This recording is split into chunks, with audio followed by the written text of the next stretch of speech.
దేవుని పరిశుద్ధ నామానికి మహిమ కలిగిన గాక. ఈ సాయంకాల ఆరాధనలో పాల్గొన్న ప్రతి బిడ్డని దేవుడి నార్లుగా దీవించి ఆశ్రయించిన గాక. మిక్కిలి ప్రియులారా, గత ఆదివార దినమున 11వ తారీఖున ఆదికాండము 22వ అధ్యాయం 7వ వచనం ధ్యానం చేసింటున్నాం. అబ్రహాముని దేవుడు తన కుమారుని బలిగా అర్పించుకున్నప్పుడు ఏమాత్రం కూడా సంశయపడకుండా అతను అర్పించుటకు వెళ్ళిన సందర్భాన్ని చూసింటున్నాం. 11వ తారీఖు సాయంత్రం కూడా లేఖనం నుంచి కొన్ని మాటలు మనము ధ్యానం చేయగలిగి ఉన్నాం. ఈ 18వ తారీఖు ఉదయము పరిశుద్ధ ఆరాధనలో పాల్గొన్న బిడ్డలతో కూడా దేవునికి లేఖనం నుంచి కొన్ని మాటలు ధ్యానం చేసి ఉంటున్నాం.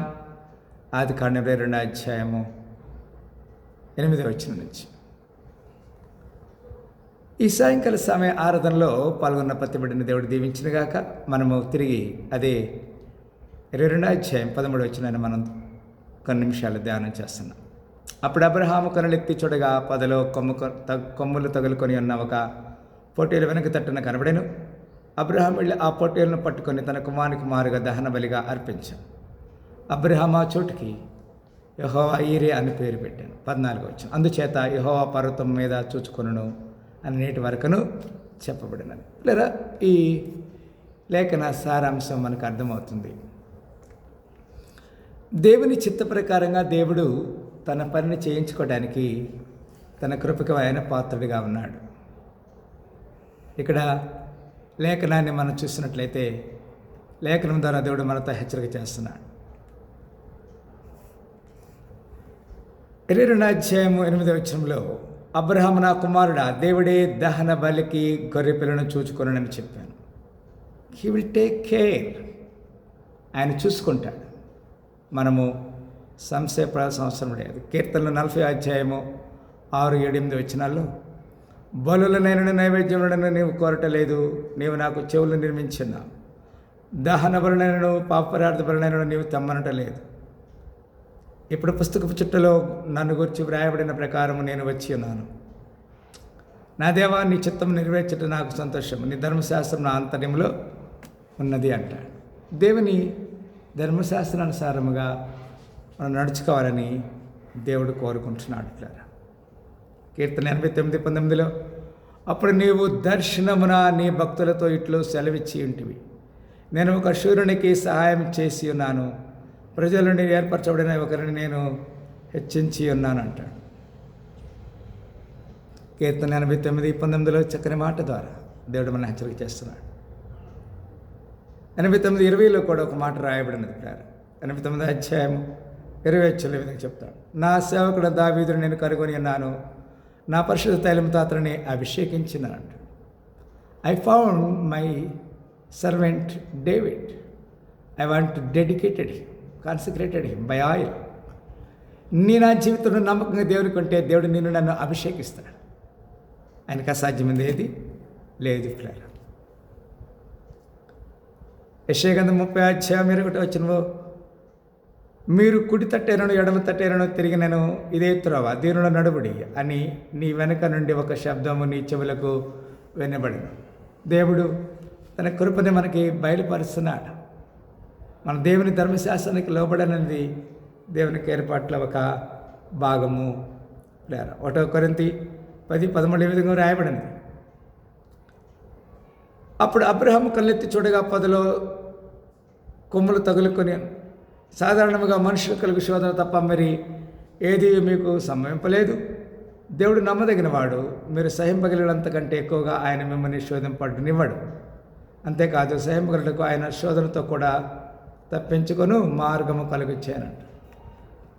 He will rescue, he will give you the ability to escape.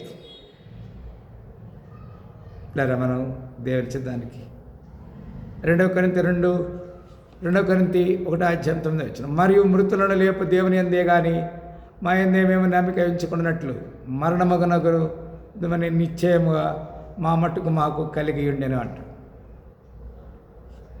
దేవుని చిత్తానికి మనం లోబడటం అనేది దేవుని ఏర్పాట్ల భాగం.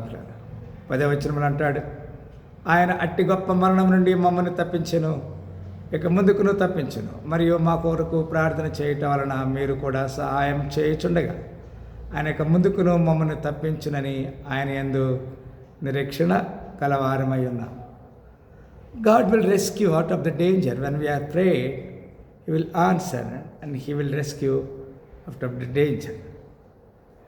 1 కొరింథీ 5:7 మీరు పులిపిండి లేని వారు కనుక కొత్త ముద్ద అవుటకై ఆ పాతదైన పులిపిండిని తీసి పారవేడి, ఇంతేగాక క్రీస్తు అను మన పస్కా పశువు వధించబడినట్టు. The lamb was sacrificed. 1 పేతురు 1:19 అమూల్యమైన రక్తం చేతనగా నిర్దోషమును నిష్కలంకున గొర్రెపిల్ల వంటి క్రీస్తు రక్తం చేత విమోచనను మీరు ఎరగరా? యేసు రక్తము రక్తము రక్తము అమూల్యమైన రక్తము, అమూల్యమైనటువంటి రక్తం చేత అనగా నిర్దోషం నిష్కలంకునకు గొర్రెపిల్ల రక్తం క్రీస్తు రక్తం చేత విమోచించబడి మీరు ఎరగరా? దేవుడు మనకి ఇట్టి కృపను అనుమతిస్తున్నాడు. 1 పేతురు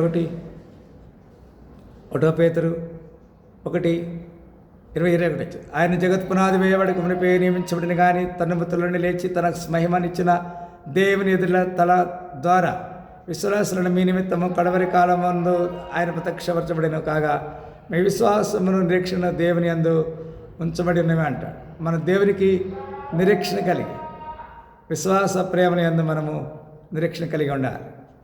ఆదికాండం 15:9 ఆయన 3 ఏండ్ల పెయ్యను 3 ఏండ్ల మేకను 3 ఏండ్ల పొట్టేలను ఒక తెల్ల గువ్వను ఒక పావురపులను నా ఎదుటికి తెమ్మని ఆయనతో చెప్పాను అంట. God want to show A vision to the Abraham. అక్కడ మనం చూస్తున్నాం 3 ఏండ్ల పెయ్య, 3 ఏండ్ల మేక, 3 ఏండ్ల తెల్ల గువ్వ, ఒక పావురపిల్లని నా ఎదుటికి తెమ్మని చెప్పాను.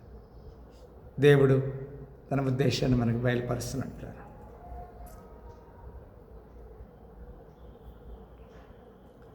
22:14 అబ్రహాము ఆ చోటికి యెహోవా ఈరే అని పేరు పెట్టెను, అందుచేత యెహోవా పర్వతం మీద చూచుకొనును అని నేటి వరకు చెప్పబడింది. దేవుడు చూసుకుంటాడు. వాట్ ఎవర్ యు నీడ్, మనకేది కావాలో అది దేవునికి తెలుసు.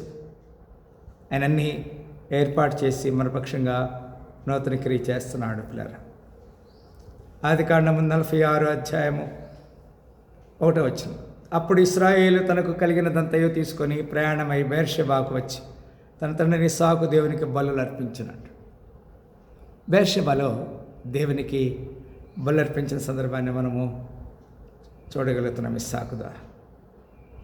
నిర్గమకాండం 29:18 బలిపెట్టు మీద ఆ పొట్టేలంతయో దహింపవలను, అది యెహోవాకు దహన బలి, యెహోవాకు ఇంపైన సువాసన గల హోమము అంట. దేవునికి మనం బలి అర్పించడానికి దేవునికి ఏర్పాటును బట్టి దేవునికి కనపరుస్తాం.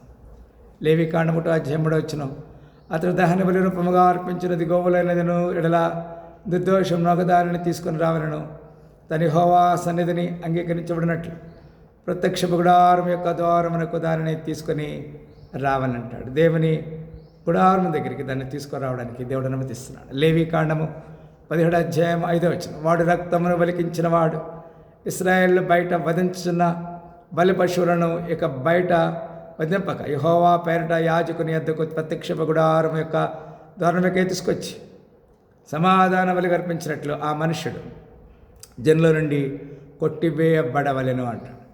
సమాధాన బలిగా దేవునికి అర్పించడానికి దేవుడు మనకు ఒక అనుమతిస్తున్నాడు.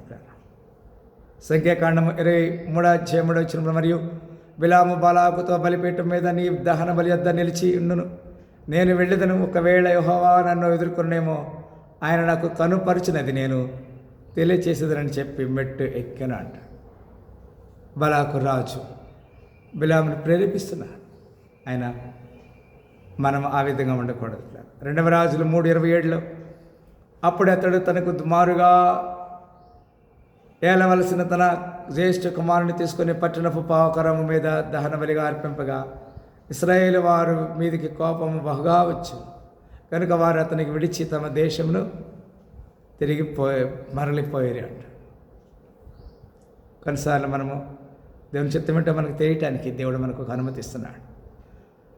హెబ్రీయులకు రాసిన పత్రిక 11:17-18 వచ్చిన అబ్రహాము శోధించబడిన విశ్వాసమును బట్టి ఇస్సాకును బలిగా అర్పించిన ఎవడు ఆ వాగ్దానం సంతోషముతో అంగీకరించును ఇస్సాకు వలన నీ సంతానం అనబడును అని ఎవరితో చెప్పబడినో అబ్రహాం మృతులను సైతము లేపుటకు దేవుడు శక్తివంతుడని ఎంచినవాడై తన ఏక కుమారుని అర్పించి ఉపమాన రూపముగా అతని మృతుల్లో నుండి మరలా పొందెను అంటాడు. మనము దేవుని చిత్తానికి లోబడాలని దేవుడు కోరు. ఆదికాండం 22:13 మనం చూస్తున్నాం. అప్పుడు అబ్రహాము కళ్ళెత్తి చూడగా 10 కొమ్ములు తగులుకొని ఉన్న ఒక పొట్టేలు వెనుక తట్టున కనబడింది. అబ్రహాం వెళ్ళి ఆ పొట్టేలు పట్టుకొని తన కుమారికి మారుగా బలి అర్పించాను. అబ్రహాం ఆ చోటుకి యెహోవా ఈరే అని పేరు పెట్టాను. అందుచేత యెహోవా పర్వతం అని చూసుకున్నాను నేటి వరకు చెప్పబడుచుంది. నేను నా జీవితంలో విశ్వాసమును కర్తయ్యదాన్ని కొనసాగించబడిన దేవుని వైపు చూస్తూ మన ముందున్న పరుగు పందులు ఓపికతో పరిగెత్తుదాం. అట్టి కృపకు మన పాత్రలుగా అవుదాం. దేవుడికి లేఖన భాగాన్ని ఈ సాయంకాల పునరుద్ధాన శుభములతో నింపి దీవించి ఆశ్రయించునుగాక ప్రార్థన చేస్తాం. స్తోత్రములు ప్రేమగల తండ్రి, సాయంకాల సమన ప్రభా ఏర్పాటు చేయమని సాహసాన్ని దీవించి కొడిచిన మమ్మల్ని ఒక జ్ఞాపకోసుకొని మా పక్షం మీరు చేసిన మేలు బట్టి నా తెలియజేస్తూ సకల ఘనత మహిమ ప్రభావిస్తూ యేసుక్రీస్తు వారి శ్రేష్ఠ నామములో మిక్కిలంతో వేడుకలు స్తుతించి ప్రార్థిస్తున్నాం తండ్రి. మరొకసారి ఈ ఆదికాండం 22వ అధ్యాయము మరి 14, 15, 16 వచ్చిన మనం చూసాం. అబ్రహాము ఆ చోటుకి యెహోవా ఈరే అని పేరు పెట్టాడు. యెహోవా జాయిరే, దేవుడిని నన్ను చూసుకుంటాడు. Thank you. God bless.